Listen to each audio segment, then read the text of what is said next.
And for more on the Olympics, let's turn to Robert Boland in New York City. He's a sports law professor at Seton Hall University. Robert, thanks for joining us.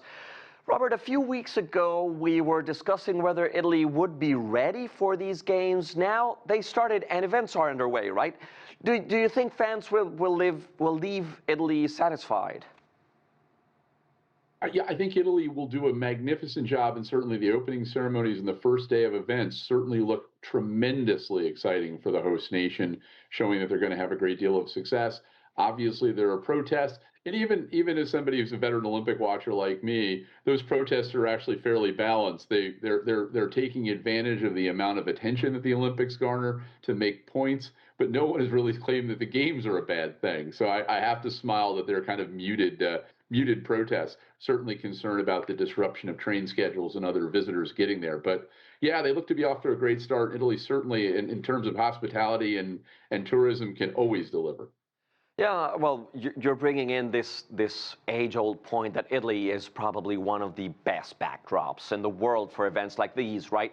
From soccer World Cups to Olympic Games, many other events. How much better does this country make it for fans enjoying the event? Is it an added? Are we seeing an added value there?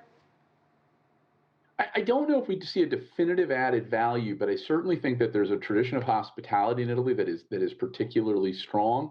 And I think the idea of travel via rail, obviously that's been disrupted, at least in the beginning, is a unique ability to allow a lot of people from not too far away to come to these games and experience it. So the one unique feature is, as your graphic indicates, Milan and Cortina are fairly far apart in this process.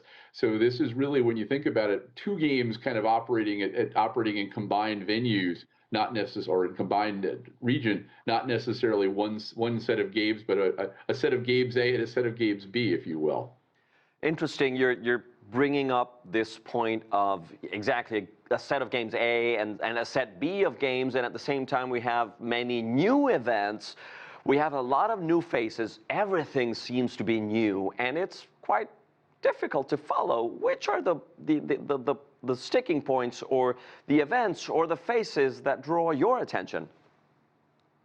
Well, there are sort of three Winter Olympics events that go on together, not as events, but almost Olympics. There are the historic events, alpine, ice hockey, figure skating, that kind of are in the old catalog of the Olympics that help old people like me kind of enjoy it and draw us in. There are the new Olympic events, freestyle skiing, slopestyle, almost everything that is appealing in parts of the world that don't have a tradition of Nordic or winter games. And then there are sort of another expansion of events in each of them, so you don't have to wait for your stars. The program is very interesting because stars are going to be up really soon in a variety of events, as opposed to the old days where you had to wait a week or 7 or 10 days in many cases to see one of the star athletes get on. They're going to get on the slopes around the rink very quickly. The advent of team competitions and other things are to keep the program moving and exciting and draw more visitors and build interest over the Olympics, if you will.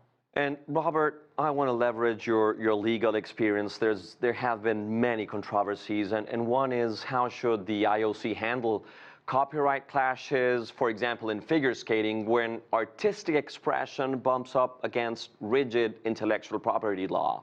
What should we do? How should we follow this? I would suggest carefully, but one of the challenges we have in this is that obviously international copyright law is not singular. It exists in each of the nations that it exists in. So one athlete in one place may be violating the copyright laws of another place, particularly over their choice of music, artists' moral rights. But the Olympics is a big enough enterprise that this is exactly the kind of thing that compulsory licenses and royalties should be able to handle. And the IOC has enough people there to help figure this out, both before and after, to clear these events. Governance in the Olympics is always a complicated process because it involves so many nations and so many stakeholders, but these things don't seem insurmountable to me. I see. Robert Boland, thanks for being on the show. Great having you. I'm always happy to be with you during the Olympics.